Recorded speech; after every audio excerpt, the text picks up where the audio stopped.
Bonjour à tous, j'espère que vous allez excellemment bien. Aujourd'hui, on se retrouve pour parler cyclisme.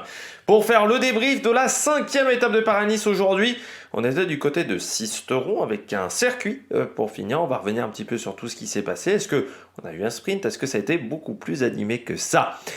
N'hésitez pas à vous abonner à la chaîne, à réagir dans les commentaires, à mettre un pouce bleu, à partager la vidéo sur les réseaux sociaux, notamment auprès de vos proches, si vous pensez que ça peut les intéresser.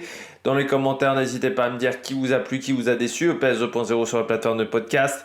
Les shorts, juste après l'arrivée, avec TikTok, là aujourd'hui j'ai pu les faire. J'avais de nouveau de la 4G. Incroyable, hier j'ai eu une panne de 2 heures de 4G, là c'est bien revenu. Et puis, si vous avez les moyens et que vous voulez soutenir mon travail, vous pouvez faire un super thanks. Je remercie les gens qui le font. Et puis, quand vous vous abonnez à la chaîne, vous pouvez rajouter la petite cloche. Comme ça, vous êtes au courant des dernières vidéos qui sortent sur la chaîne. Vous avez également les différentes playlists également. On commence tout de suite avec cette vidéo de Paris-Nice. Eh bien, étape intéressante parce que dans le scénario, c'était pas si facile que ça. Avec, moi j'avais dit, il fallait essayer de filtrer l'échappée, ce qui n'a pas été totalement fait, parce qu'on avait quand même du beau monde, la Tour, du Jardin, Driss de Bonte aussi. Donc c'est des coureurs, on sait qu'ils sont capables de tenir la cadence, de rouler pendant longtemps. Donc c'est un peu des bons baroudeurs. Donc c'est vrai que derrière, pour les équipes de sprinters, il a fallu rouler. On a vu notamment David Gaudu qui a roulé pour Laurent Spiti, peut-être pour se faire... un peu pour se réconcilier avec certains coureurs de l'équipe, mais pour se faire pardonner peut-être un petit peu de la veille du côté de David Gaudu. Peut-être une attitude qui n'a pas été parfaite hier du côté de David Gaudu et de son erreur. Donc voilà, ça a été l'idée. Donc on a vu David Gaudu, on a vu pas mal de mecs rouler. Il y a aussi des sprinters qui ont bâché. Je pense à Caden Groves. Ce qui est inquiétant du côté de Caden Groves, pour l'instant depuis le début de saison, il n'y a pas eu de résultat, donc on espère que ça va commencer à décoller. L'année dernière, ça avait décollé au Tour de Catalogne, donc on va voir si ça sera le cas. Je ne sais pas s'il le refait encore cette année, le Tour de Catalogne, mais bon, pour l'instant, chez Alpecin, il y a Philipsen parce que Caden Groves n'est pas top et Van Der Poel n'a pas encore repris. On avait aussi du vent d'eau qui avait tendance à pousser les coureurs, donc c'est vrai que c'était compliqué de revenir dessus. Donc on a consommé pas mal de coureurs en fait dans la poursuite derrière les échappés. Bon, on les a repris à un tour de l'arrivée, restait 10 km avec une petite bosse. Alors là, on a eu des accélérations, notamment Quentin Paché, notamment Remco Evenepoel qui a tenté de tester ses adversaires. Je pense que l'objectif aujourd'hui n'était pas forcément de faire des écarts, c'était un petit peu de tester peut-être Roglic, de tester Terrada, de voir également Luc Plapp. Luc Plapp qui a passé la fin d'étape à l'arrière. Faudra faire attention demain du côté de Luc Plapp. Les routes sont pas faciles sur l'étape numéro 6, donc ça serait bien d'être bien positionné. On a eu un sprint décousu. Pourquoi sprint décousu? Parce que personne n'arrivait vraiment à faire mener son train. C'était le gros problème. Le fait est qu'on ait consommé beaucoup d'énergie dans la poursuite, qu'on a eu également Evenepoel qui a bien accéléré dans le dernier tour. On s'est retrouvé dans un sprint avec en fait peu d'équipiers, ce qui fait que c'est toujours des sprints assez décousus. Alors Lidl a réussi à passer en première position, notamment avec Ryan Gibbons. Et dans ce sprint décousu, Pedersen il est obligé de lancer parce que Ryan Gibbons il n'arrive pas à tenir, il lance un peu trop tôt, bien suivi par Ackermann, mais celui qui s'en sort le mieux c'est Olaf Koy, et pourtant à l'approche du dernier kilomètre, Olaf Koy il n'était pas hyper bien positionné. On regarde tout de suite les coureurs au top. Attaque de Marlou! Du côté des coureurs top, eh bien je commence avec Olaf Koy. Très fort Olaf Koy, parce qu'aujourd'hui, déjà, dans son équipe, il y a aussi Jorgensen, donc c'est pas forcément facile d'avoir, on va dire, ce côté double carte. On veut jouer à la fois les victoires d'étape et du général, on va dire, avec Jorgensen, donc c'est pas forcément évident. Donc déjà, il savait qu'il n'allait pas avoir 150 équipiers avec lui, mais en plus, son équipier ne le trouvait pas. Alors qu'on a bien vu, il regardait, il est où ce con? Parce qu'à un moment, il mène le peloton, son leader, son équipier, on se dit, il est où? Il est passé où? Et à l'approche du dernier kilomètre, vraiment, quand on est sous la flamme rouge, il y a la caméra hélico, et là, je vois, mais il est déjà coincé dans un coin, c'est-à-dire coincé quasiment contre les balustrades, et surtout, il est loin. en fait, de la tête de course. Et il trouve pas l'ouverture, Olaf Koy. Il est côté balustrade, côté droite. Et à la fin, il fait son sprint côté gauche. Donc il a dû faire un sacré travail pour passer d'un côté à l'autre en moins d'1 kilomètre. Ça veut dire que ouais, il a saisi les opportunités, mais il a trouvé des intervalles dans le peloton pour pouvoir traverser. Et ensuite, il fait le sprint parfait parce que Pedersen lui a encore servi un peu de poisson pilote avec Ackermann. Et quand les deux ont commencé à un peu être en difficulté, lui, il a réussi à les déborder. Ce qui est bizarre parce que c'est un sprint quand même vent de dos. Donc je me disais, Pedersen, en lançant tôt, il devrait arriver à tenir la cadence. Mais on voit qu'il n'a pas réussi à tenir la cadence, Pedersen. Ackermann, peut-être que le fait d'avoir passé les bosses, ça l'a un peu fatigué aussi. Parce qu'il y avait... c'était une journée à 2000... il devait avoir 2005 de dénivelé sur cette étape. 2002. J'étais un peu élevé, mais il y avait quand même 2200 mètres de dénivelé positif. Et je trouve que Olaf Koy a vraiment très bien joué le coup. Encore une fois, dans le travail qu'il a effectué dans le dernier kilomètre, c'est vraiment très très bien quand on voit sur la caméra d'hélicoptère, parce qu'il est très très loin dans le dernier kilomètre. Et c'est vraiment pas évident de trouver l'ouverture dans ce genre de situation. Il n'a pas paniqué, il a fait son job. Bon, c'est bien pour le moment du côté d'Olaf Koy. Ça serait quand même intéressant chez Visma que le train soit plus performant, parce que là il arrive à s'en sortir, il a aussi des jambes de feu, Olaf Koy, il les avait déjà sur l'UAE Tour, mais là il les a aussi. Par contre le train, c'est un peu le problème pour le moment pour Olaf Koy, c'est-à-dire que c'est pas en place du tout. Alors il arrive à se débrouiller seul, c'est quand même sa 3e victoire personnelle depuis le début de saison, donc il rattrape Tim Merlier, et donc ça c'est vraiment bien, mais ça serait encore mieux s'il y avait un train. Parce que là, il pourrait faire des choses incroyables. Alors, il faut dire aussi qu'Olaf Koy, ça s'était super bien passé avec Van Aert. Normalement, il devrait être avec Van Aert. C'était prévu comme ça au départ. Je ne sais pas si c'est toujours prévu de cette manière-là, qu'il soit avec Van Aert sur le Giro. Donc, quand vous avez Van Aert, il faudra faire attention à lui, parce qu'avec Van Aert, il risque d'être très très très dangereux, Olaf Koy, parce que là déjà avec un train qui n'est pas parfait, il arrive à faire du bon boulot. Donc, autant vous dire qu'avec un train de sprinter, ça risque d'être très très dangereux de la part du coureur néerlandais. Mais oui, on a eu du mal à se trouver encore dans le final. Donc ça a été le petit souci aujourd'hui pour Olaf Koy. Le train, et pourtant il y a, vous voyez, il y a les frères Van Dijk, il y a Affini également pour emmener. Mais là, ça a été très compliqué pour emmener le néerlandais. Demain, on mise sur Jorgensen, je pense, pour Visma, bien entouré par Wilco Kelderman. Il y aura peut-être également Koen Bouwman et Affini pour jouer le rôle d'équipier. Et puis peut-être également que Olaf Koy se transformera en équipier, parce que demain, l'étape sera compliquée. À la colle sur Loup, j'ai pas encore fait la présentation. Je vais la faire après, on va enregistrer les 2 vidéos de débrief. Parce que comme hier, j'ai eu des problèmes d'internet. Hier, je devais prendre de l'avance que je n'ai pas pu prendre. Donc c'est-à-dire que là, j'ai du retard. Il va falloir que je bosse tard ce soir pour faire les 2 présentations d'étapes. On poursuit après Olaf Koy du côté des coureurs top. Et bien moi, je vais encore... vous allez me dire, c'est gentillet de mettre à chaque fois Sam Bennett. Mais pourquoi Sam Bennett ? Parce que ça progresse. Ça progresse du côté de Sam Bennett. Là, c'est un sprint où il n'était pas si bien emmené que ça. Sam Bennett, il prend quand même une 4e place. Je trouve qu'il gère mieux la situation que d'autres, parce que lui, il est vraiment en 2e rideau. J'ai observé son sprint. Je trouve que quand il lance, vraiment, là, on voit vraiment un phénomène de puissance à l'œil nu. J'ai vraiment le sentiment que là, il y a de la puissance qui s'exprime. Donc ça, c'est plutôt intéressant quand je vois ce genre de choses. Et encore une fois, on sent qu'on progresse du côté de Sam Bennett. Ça va mettre en confiance également DKT de Decathlon AG2R. Ça permet aussi à l'équipe d'encore marquer des points au niveau UCI. Je rappelle que c'est la 2e équipe au classement UCI sur l'année, derrière UAE.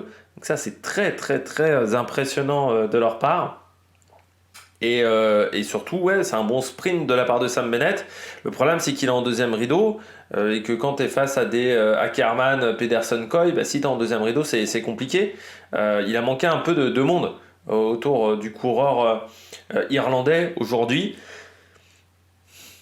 Demain, ça sera compliqué hein, pour Sam Bennett.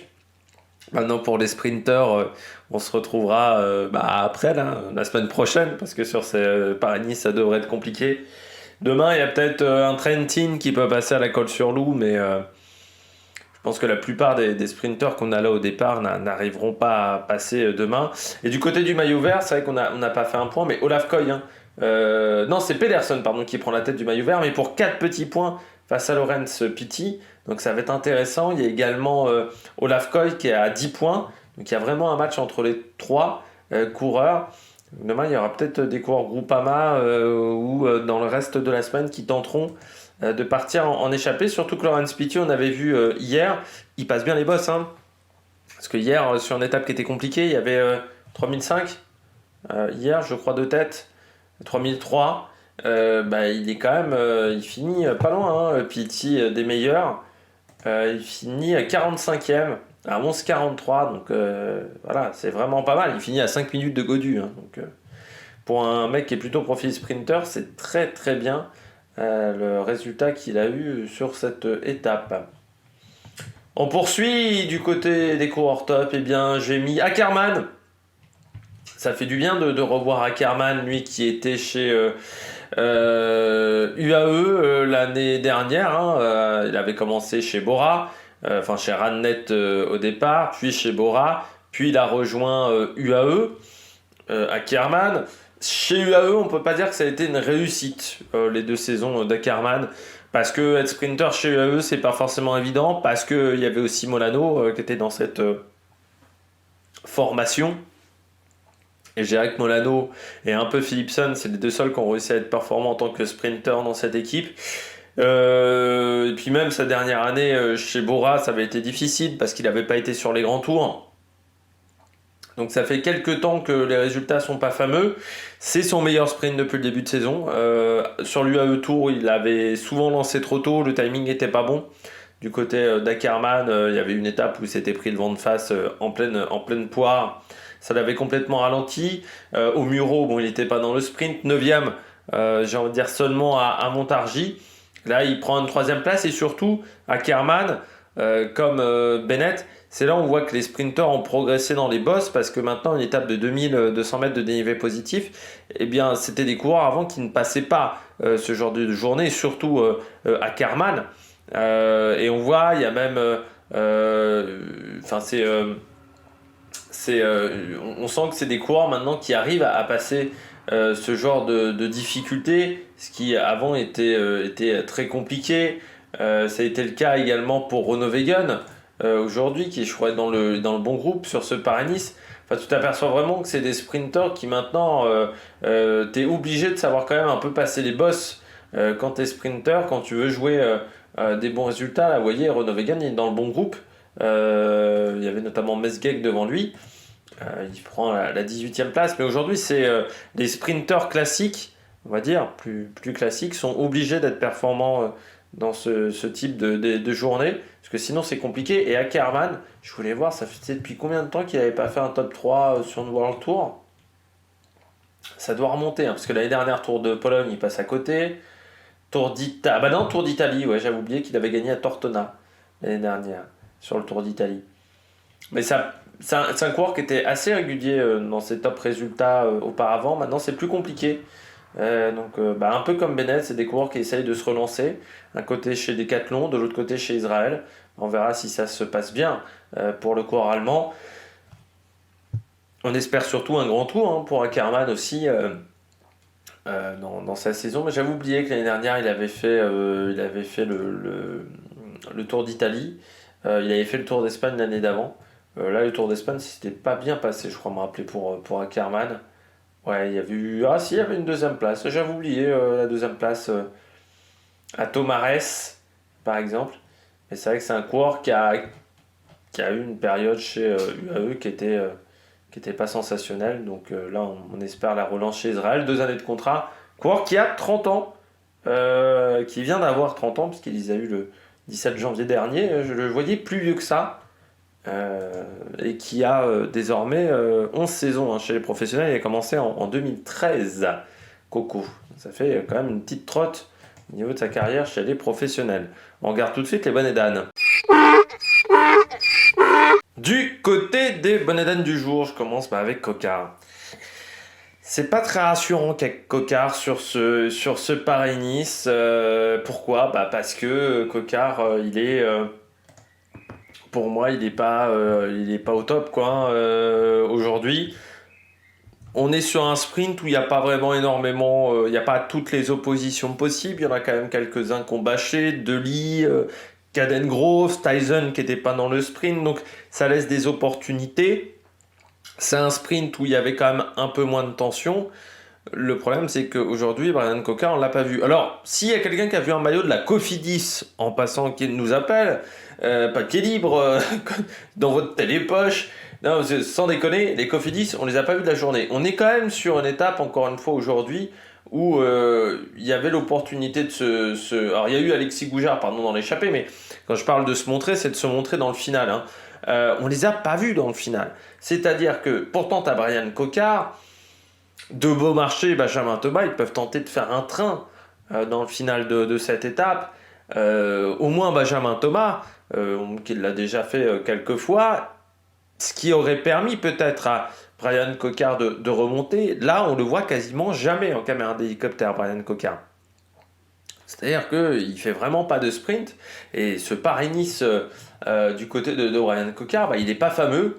On est 9e place, c'était le chrono à Auxerre, 19e ici à Sisteron et 14e au Muro. C'est dommage parce qu'il sortait d'une bonne période dans les Émirats, notamment avec des bons résultats, même si la victoire lui avait échappé.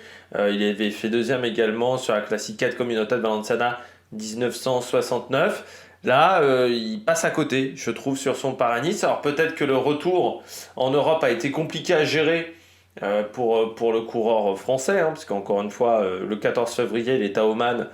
Il a fallu remonter à Nice, surtout qu'Oman, ça a été compliqué au niveau des conditions climatiques. Il y a eu beaucoup de pluie. Donc peut-être que c'est ça qui est compliqué à gérer pour Bryan Coquard, mais ça serait bien de retrouver un bon niveau de performance. On le verra lui aussi du côté du Tour de Catalogne. L'année dernière, c'est là où il avait été le mieux sur le Tour de Catalogne, hein, Bryan Coquard. Parce que c'est vrai que je crois me rappeler déjà que l'année dernière sur Paris-Nice, on va revoir les résultats sur Paris-Nice, mais je crois il y avait une 6e place à Saint-Paul-Trois-Châteaux, 7e à la Verrière. C'était sur le Tour de Catalogne qu'il avait fini 2 fois 2e derrière Caden Groves, donc on va voir ce que ça va donner.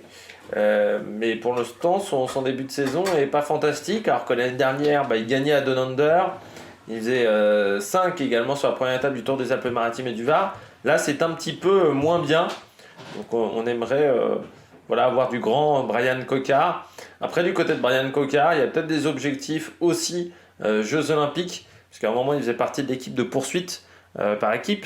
Je ne sais plus si c'est encore le cas du côté de Bryan Coquard, ce qui pourrait peut-être faire des modifications sur sa préparation de saison, parce que voilà, hein, encore une fois, les Jeux Olympiques, c'est un objectif important du côté du cyclisme sur piste en France, du côté de Saint-Quentin en Yvelines. Ce sera au mois d'août, hein, du côté de la poursuite. Deuxième flop, Turgis. On voit totalement la mauvaise idée de mettre un mec qui ne sprinte pas, qui n'est pas un bon sprinter. Turgis, l'obliger à faire un sprint. C'est pas la première fois, c'est pas la seule équipe à le faire, hein, Total Energy. On a également Oliver Naesen, par exemple, chez Decathlon à G2R, ou Stan De Wulf, qui je trouve sont un petit peu dans la même situation. C'est-à-dire que Anthony Turgis, c'est un coureur qui a une bonne pointe de vitesse, mais c'est pas un sprinter. Anthony Turgis, c'est pas un sprinter de base. C'est-à-dire que c'est un coureur qui a une bonne pointe de vitesse, encore une fois, qui l'a montré sur des classiques. On se souvient à Kurn où il fait deuxième derrière Pedersen, mais c'est pas un pur sprinter pour le moment.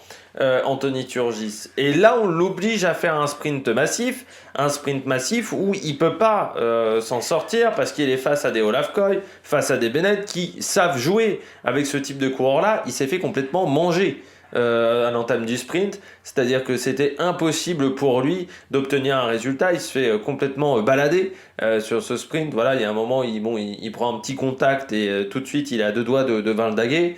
Nous avons un coureur de la Bora qui le pousse légèrement. Pour moi, c'est pas vraiment catastrophique comme poussette, et il se retrouve à ce moment-là à Valdaguer complètement parce que c'est pas un coureur qui frotte super bien, Turgis, et surtout c'est pas un sprinter. Et pour faire du sprint, il faut avoir la mentalité du sprinter. Il y a des coureurs qui ont une bonne pointe de vitesse, mais qui sont pas vraiment des sprinters. Turgis en fait partie, et pour moi, les obliger presque à faire des sprints, c'est une mauvaise idée parce que de toute manière, tu n'obtiendras pas de bons résultats. À la place, je pense qu'on aurait laissé Sandy Dujardin faire le sprint, ça aurait peut-être été plus intelligent. Mais du côté de Total Energy, je trouve que leur stratégie sur Paris c'est bizarre. C'est-à-dire que on met Burgodo dans une situation de marquer des points pour le classement de la montagne. Pour moi, Burgodo aurait peut-être pu faire quelque chose en termes de classement général, ou au moins aider Steph Kras dans cette quête-là. Moi, j'aurais plutôt mis Latour en échappée. Après, on s'est peut-être dit Latour en échappée. Le problème, c'est qu'il y a l'arrière-pays niçois, et on sait très bien que l'arrière-pays niçois, pour Latour, ça va être compliqué. Mais là, aujourd'hui, on met Latour et Sandy Dujardin dans l'échappée, alors que pour moi, Sandy Dujardin, il a déjà fait des sprints massifs avec des résultats. Il a déjà fait des top 10 sur des sprints massifs. Turgis, non. Donc, il y a un moment, faut. Mais c'est pareil avec Nason. Pendant des années, Decathlon, ils ont forcé Nason à faire des sprints, à être vraiment le sprinter presque numéro 1 de l'équipe, alors que pour moi, Nason, c'est un coureur de classique. Certes, il a une bonne pointe de vitesse, mais c'est pas un sprinter. Encore une fois, sprinter, c'est un métier, un petit peu. Et puis, je termine avec Trentin. Je m'attendais à mieux de Trentin. Alors, certains diront encore un top 10 pour Tudor. Oui, il y a eu top 10 également sur Tirreno pour Tudor avec Merhofer. Mais aujourd'hui, je me disais, quand on connaît le niveau de Trentin, quand on voit ce qu'il a fait du côté de Montargis, bon voilà, Trentin en plus, il avait fait quelques sprints, notamment quand il gagne au Samin avec UAE, donc il n'avait pas vraiment perdu la main, Matteo Trentin. Je me disais, tiens, aujourd'hui, Trentin, il y a un parcours un petit peu vallonné dans le final. Je me disais en plus, vu comment ça roule avec Remco Evenepoel, c'est plutôt pour Trentin parce que c'est celui qui passe le mieux les bosses. Et en plus, il n'y a pas Matthews qui a abandonné. Donc là, opportunité formidable pour Trentin. Bien emmené par Tudor à 2 bornes de l'arrivée. Alors c'est vrai qu'il faut le dire que dans le dernier kilomètre, par contre, il n'y a plus personne du côté de la Tudor. Je pense qu'on a été en tête un peu trop tôt et qu'on a fait un gros rythme, mais qu'on s'est cramé à ce moment-là. Je viens d'envoyer un Mollard tout devant. Et du côté de Matteo Trentin, je l'avais mis parmi mes favoris aujourd'hui. 7ème. Vu la performance qu'il avait fait à Montargis, je trouve ça un peu décevant aujourd'hui. Et surtout qu'il n'y avait pas tout le monde, encore une fois, en termes de position. Donc ils n'ont pas très bien manœuvré dans le final du côté de la Tudor. Eh bien, j'espère que vous avez aimé cette vidéo. Si vous avez aimé cette vidéo, n'hésitez pas à vous abonner à la chaîne, à réagir dans les commentaires, à mettre un pouce bleu. Et puis nous, donc on se retrouve demain, 7h30 pour la présentation de l'étape numéro 6, 9h pour la présentation de l'étape de Tirreno Adriatico. Et puis entre-temps, ce soir, il y aura également le débrief de l'étape numéro 4 de Tirreno Adriatico. Allez, ciao ciao!